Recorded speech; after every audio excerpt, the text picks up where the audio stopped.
All right, let's finally do a scene analysis or scene comparison between this stupid Superman from James Gunn versus the Fantastic Four First Steps. Woo! Greetings, everyone. It is I, of course, your one and only Multipotentialite, Neurodivergent host, the Kosmic Jedi. Welcome back to my channel.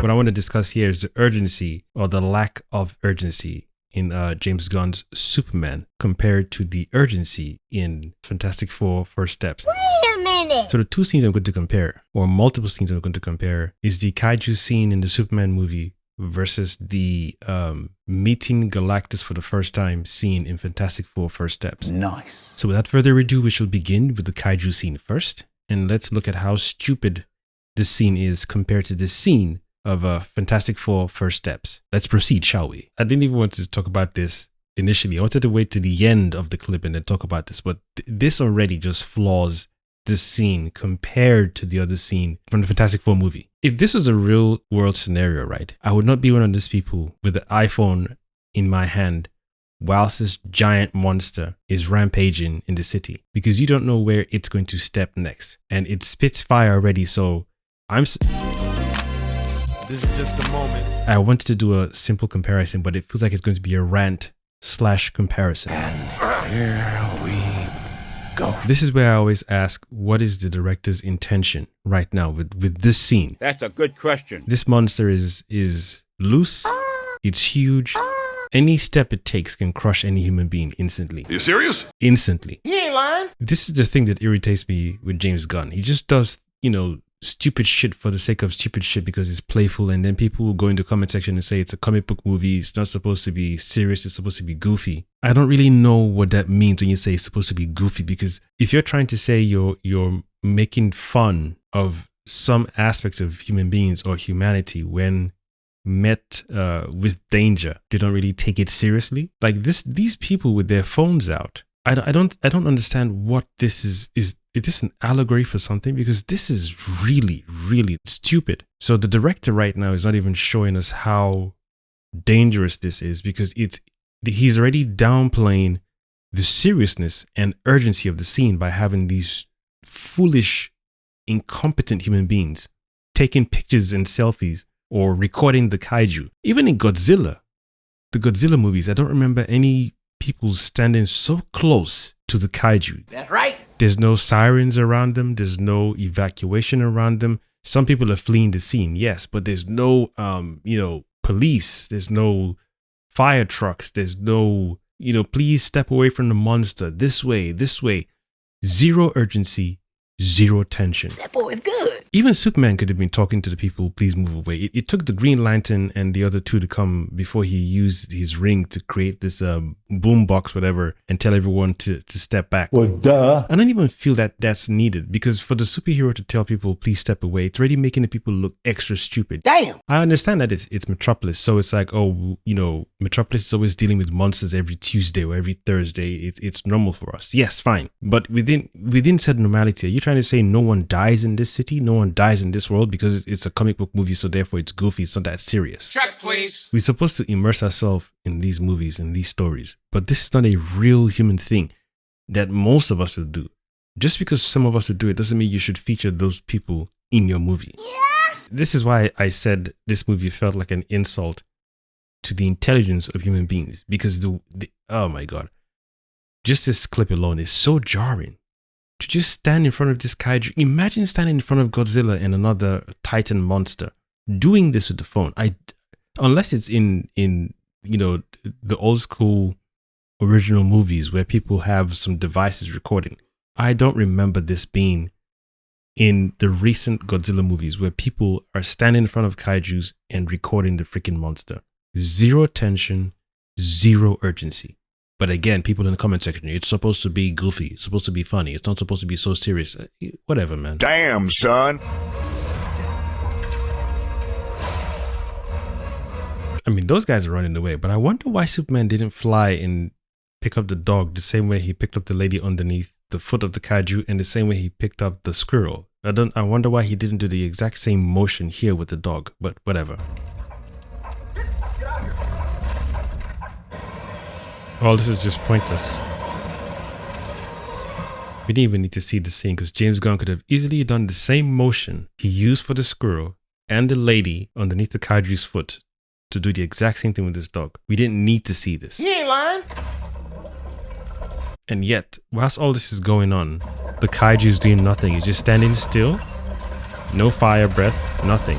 And this scene just reminds me of freaking Bugs Bunny. Underneath the ground should just pop up like, you know, what's up, Doc? I know it's a Warner Brothers project, so is that a little Easter egg, you know, like Bugs Bunny, or because it's goofy? Aha. It's from the comics, so it's supposed to be fun and goofy. It's supposed to be family friendly. I mean, there's some movies out there who are family friendly and still show some sense of tension and urgency. I imagine you could argue that Independence Day with Will Smith is family friendly to an extent. I don't know. It's goofy, it's supposed to be goofy from the comics.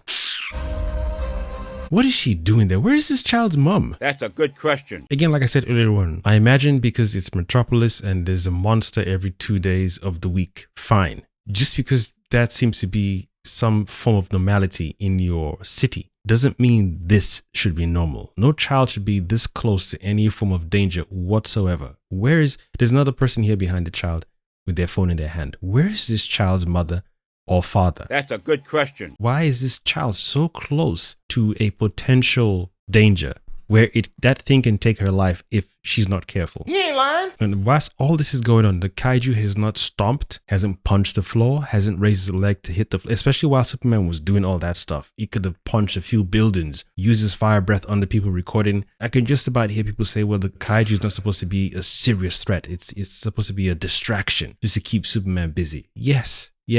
I can just about hear a list and a ton of excuses from you guys.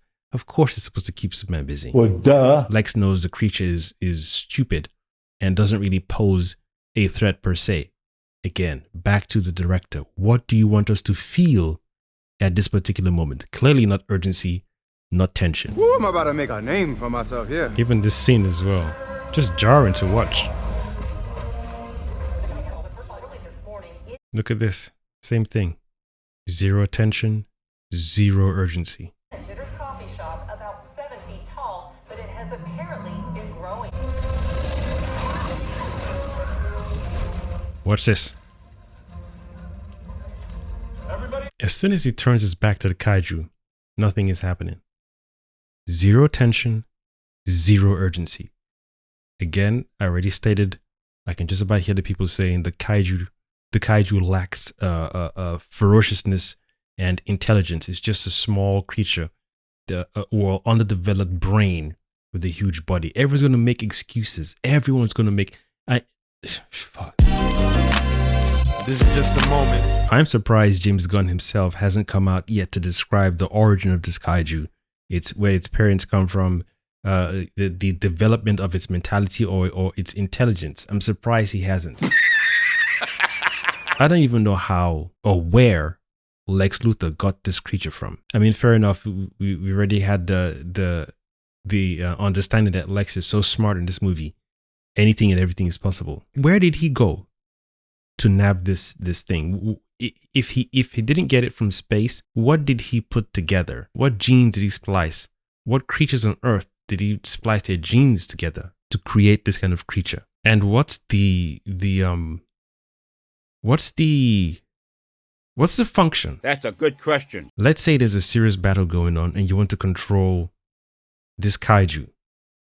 Once the battle is won by Lex Luthor using the kaiju to defend Earth, for example, where does the kaiju go? Is there an on and off switch where you turn it on and the kaiju from small, little one stitch looking creature grows to this size? And then once Lex Luthor's plan is complete, the kaiju has won the battle for him, defended Metropolis. Where's the off button to shrink said kaiju again? That boy is good. This is showing the incompetency of Lex Luthor and the director, James Gunn. That's right. It even shows Lex Luthor's nonchalant behavior. He talks about he loves the city or he wants to protect the city and the world from Superman. Yet he's fine releasing this kind of creature into the public. Of course, with you guys' excuse, because he knows the creature's dull and is incompetent. He seems to like stupid creatures around him so he can play God and play Big Daddy with them and whatnot. So he likes docile creatures that are just big and just punch things. Yet this kaiju did nothing. It distracted Superman, of course, but wasn't a major threat to Superman. It was just an inconvenience because it even took the Justice Gang to come and shut it down, or what technically took Mr. Terrific to shut it down. So if Mr. Terrific didn't show up, nor did the Justice Gang show up, what would Superman have done to stop this not so threatening kaiju once and for all? Because he clearly didn't want to kill it. He wanted to find a way to put it to sleep and then take it, to some space, interdimensional, cosmic, whatever zoo out there. Where did this sucker come from? Does it have a species it comes from? Does it have a kind it comes from? If so, how big is that planet and how many of its kind exist on its planet? But hey, what the hell do I know? They tell you that you're supposed to shut your brain off and watch the movie because it's from the comics, which is also goofy. So that means every Superman comic is goofy. Every Superman comic is lighthearted. It's not to be taken seriously. That means every Superman comic has never touched on serious matters, serious worldly matters. It's goofy and it's for kids. It's not for adults. I mean, even though the comics are done and written by adults and produced by adults, maybe some series were done by kids after, but the originator of the comics and the character Superman weren't done by kids. They were done by adults.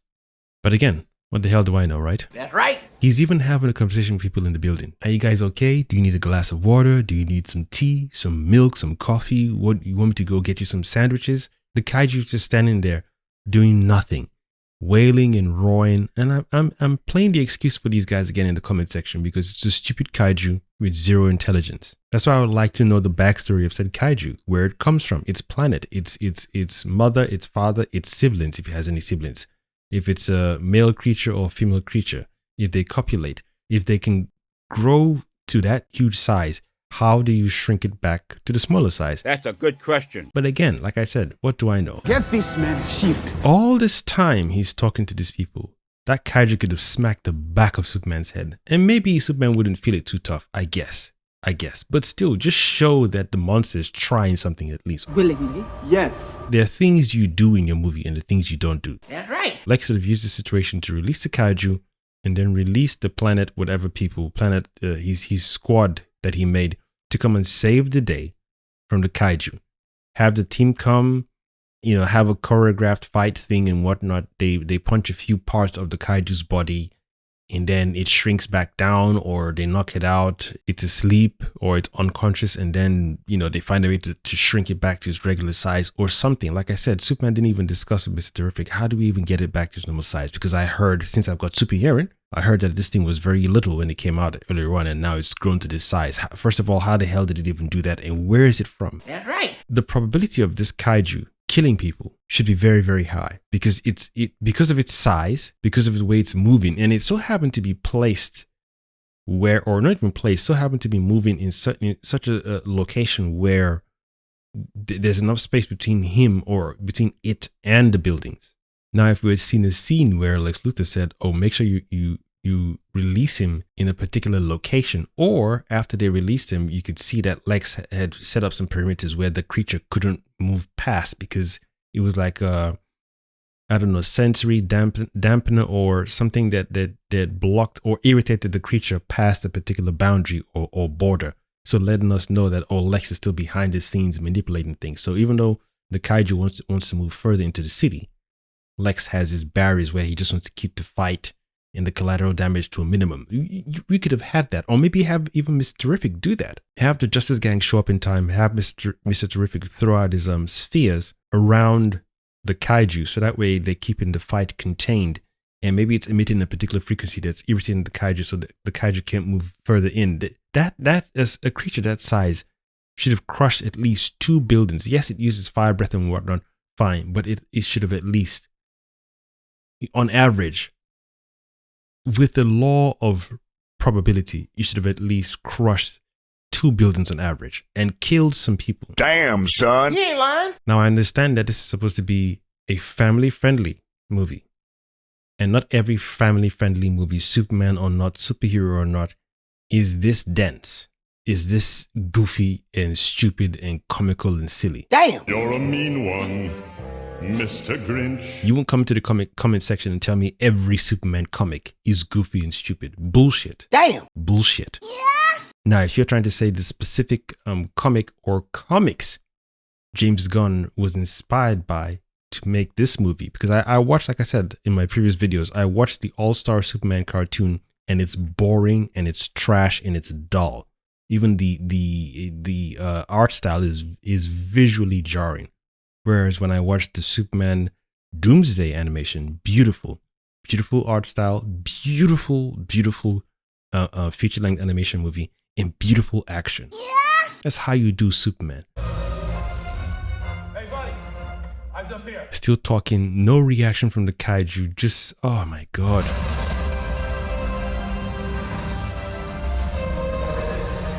We don't even know if the kaiju's hungry. We don't know what the kaiju wants. The kaiju could have literally just smashed every building in sight. Just to show that sense of urgency and tension.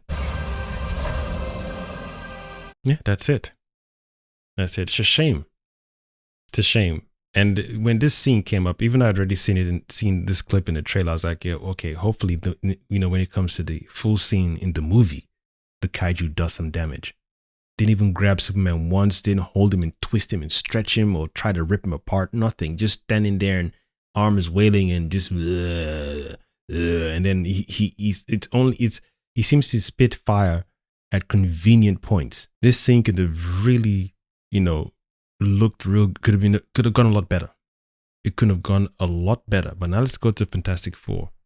Through a kaiju into the city, and the kaiju just moves his arm around and shoots fire breath when it's convenient. Those people that were using their phones to record the freaking kaiju should have been cooked. You're a mean one. Especially when it looked down, fire breath. God damn! Because it's only when Superman is in front of it, that's when it did the fire breath. Without Superman showing up, what damage was it doing?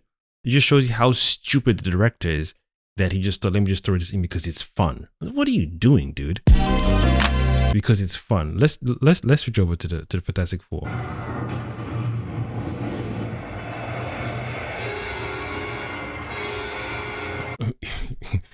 This shot alone, just the comparison between their spaceship right here compared to what Galactus's engine or machine it looks like and is doing to that planet already. No kaiju necessary, no goofiness, no silliness. We're seeing it from their perspective for the first time. After their decision to go to the planet or the next planet in line based on the pattern that a Reed put together in regards to the path of the Silver Surfer. So they said, you know what, let's go to this planet, and instead of waiting for Galactus to come to us, let's go to it. What? And go and negotiate or have a discussion or see it for the first time. There's no way they could have envisaged what they're experiencing, which shows me bravery, courage. That's right. You don't know what you're going to encounter. You don't know whether it's going to be flying dragons or a talking planet. You don't know. But the bravery to say, hey, we've faced many challenges before. Despite the ups and downs, we've come out on top. So that's not hubris. That's not ego. And based on Reed, that was a tactical decision. Instead of waiting for this thing to come and meet us, let's go to it. For some people, you can say that's hubris. I don't know. Based on how the scene panned out, it didn't look like Reed wanted to go and start a fight. Yes, Silver Surfer came and said, yo, your days are numbered. Get ready. Damn. They could have met Galactus with the same energy that Silver Surfer brought. But after Silver Surfer did, the speech and the usual monologue that she gives every planet, they said, you know what? Let's go see what's popping with this dude or this thing, this entity. Let's see if we can talk to it, because it makes sense that we can have a conversation since the herald or this creature that it sent or that came to our planet speaks our language, meaning it has a level of intelligence. So if a creature can come to our planet and give us a heads up and say, you're about to get cooked, so hold your loved ones tight, enjoy your last days, deuces. There's a level of, okay, well, this person or this thing that the Silver Surfer works for or is connected to can be not bargained with. Yes, but we can have a discussion. If it wanted to decimate our planet straight away, it could have. It instantly could have. It could have come and killed some of us. Well, it would be pointless though, because again, Galactus is a planet eater or planet devourer. So, but it could have still weakened our defenses in some way, shape, or form. Found the strongest people on the planet, found the strongest warriors, gone against the army, the police. That's another thing the movie did very, very well. When Silver Surfer came and the threat, and she announced herself as, you know, whoever she is and what's coming to them, the movie didn't show different nations rallying to retaliate with nuclear weapons, which from my understanding shows me that either they haven't created it yet or they chose not to create nuclear weapons, which is awesome. Yeah. And you could argue because they have Fantastic Four, they would have felt, you know, no need to create nuclear weapons. This is why I said when I did my review for the movie, I wanted more. I wanted to see what that world looked like, what they chose not to do compared to our Earth and all the other Earths out there. And I know it's, you know, it's like a parallel Earth, different timelines and whatnot. That's why my previous trailer breakdowns, I was like, I imagine based on how the movie looks, there's no segregation, there's no bigotry in the movie or in the world that they're in. There's no racism. It makes me wonder about their Earth's history as well. Nice. This is why I wanted more. They could have really dug deep and said, hey, the Earth you guys are on, this is your history. Maybe in this Earth that the Fantastic Four are on, they didn't have any dinosaurs on the planet. Wait a minute. Maybe their era was so different to ours that they developed differently. Their brains developed differently. Their intelligence developed differently. Even the way Reed connected all the different cities together and different countries and whatnot together in the world to build those bridges to teleport the planet or shift the planet from one location to another in the cosmos. That itself just showed me how cohesive and how united everyone is on this version of Earth, which led me to believe that they didn't create nuclear weapons on this planet, because after Silver Surfer showed up, they could have basically said, yo, whilst you guys are trying to go and negotiate with this Galactus thing, we're going to get our nuclear armory ready just in case something happens between you guys and said Galactus and Silver Surfer Herald. We'll get our nuclear weapons ready. We'll get the army ready. There was no even show of army. I mean, we saw the police earlier on. I think we did, or was it Reed using? No, it was the police. I could be wrong. This is why I said I wanted more from that movie. That's right. Beautiful movie, but I wanted more. I wanted more to chew on. I wanted more scenes with Reed Richards. But I'll do another video talking about the things that worked for me and that I liked, and things that didn't work for me that I disliked. But let's carry on with this scene breakdown. Even the music already is letting you know this is real. Shit just got real.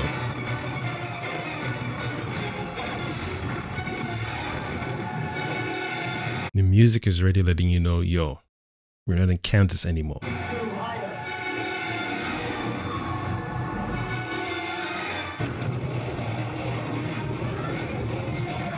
This is why I call them brave.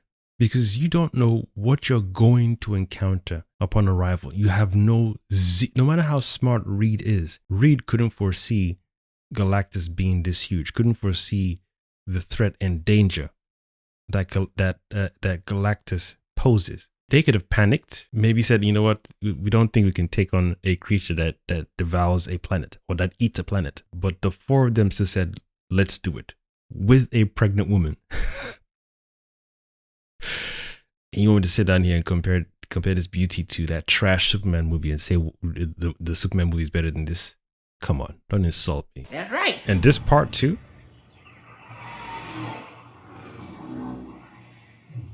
If that wasn't tense already, the tense level meter is broken. You come out of warp, you come across a planet, like Reed said, is 10 times the size of Earth. And then this thing out of nowhere just breaks through the core of the planet. Then they do a side-by-side shot to show you how small they are in comparison to the machine. We don't know if this planet had intelligent life form or highly developed and intelligent life form. Again, like I said, it could have had microorganisms, and doesn't mean because it's microorganisms they lack intelligence. That's right. Dude, the tension is already high. Then only to be snatched up by this red beam. You're trying to pull away from it with your thrusters and whatnot. And this alien technology is so advanced that whatever maneuvering you're doing, it's still pulling you in with the force field or force beam, whatever it is. Then as soon as they give up, they shut the engines down. This blue light is scanning. You can tell it's going across everyone one by one. Then it comes back to Sue and shrinks on the belly. I wish Sue at that point turned back to Reed like, what the fuck? Damn. Dude, we are no longer in Kansas anymore. I would be shitting my pants at this point. I'm surprised they didn't even show some people on Earth saying, yo, you guys are powerful. You guys are awesome. We love you guys. But have you ever considered that these missions you go on sometimes, you might not come back from said mission? What if this is the mission you guys don't come back from? And we're not having this conversation with you guys as if to say, you know, in a selfish way, we wouldn't have protectors to look after us anymore. It's both. We're worried about you guys and us at the same time. Plus, Sue is carrying a child. So what guarantee do you have that you're going to return safely? What guarantee do you have that you're going to get there safely and return safely? You don't know what this Galactus is. That boy is good. This is why I said I wanted more, because we don't know if they've actually met alien beings outside of Galactus and Silver Surfer. You ain't lying. They show up here. Red beam is pulling you into wherever it's pulling you in. A planet that is 10 times the size of Earth just got scrambled in seconds or a minute. And then a blue beam is scanning you. It's like the tension level is just peaking. And after it's done scanning all four of you, it yanks back to Sue and then shrinks down on the baby that you have been trying for a long time to have. You gave up, and then voila, the baby is now here again. So you tried for a while, you stopped, you gave up, and you tried again, and here's the baby. That's a miracle baby. And now this beam that's scanning you all the way in another solar system is now honed. This beam is now honed in on your wife's belly. Sue and Reed at this point should be like, what the actual F? Like, what? I wish they added a little extra scene where Sue just looked back and Reed like, what the fuck is this shit about? Look at that. You are pissing your pants. Pissing your pants. Pissing your pants. And then Silver Surfer shows up. Nah. That's what you call tension and urgency.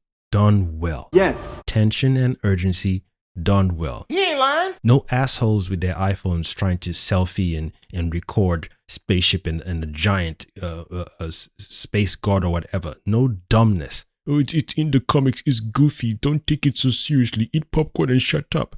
You shut up. Damn, son. 4 regular human beings, astronauts who got hit by an anomaly that even the smartest man on Earth couldn't foresee coming.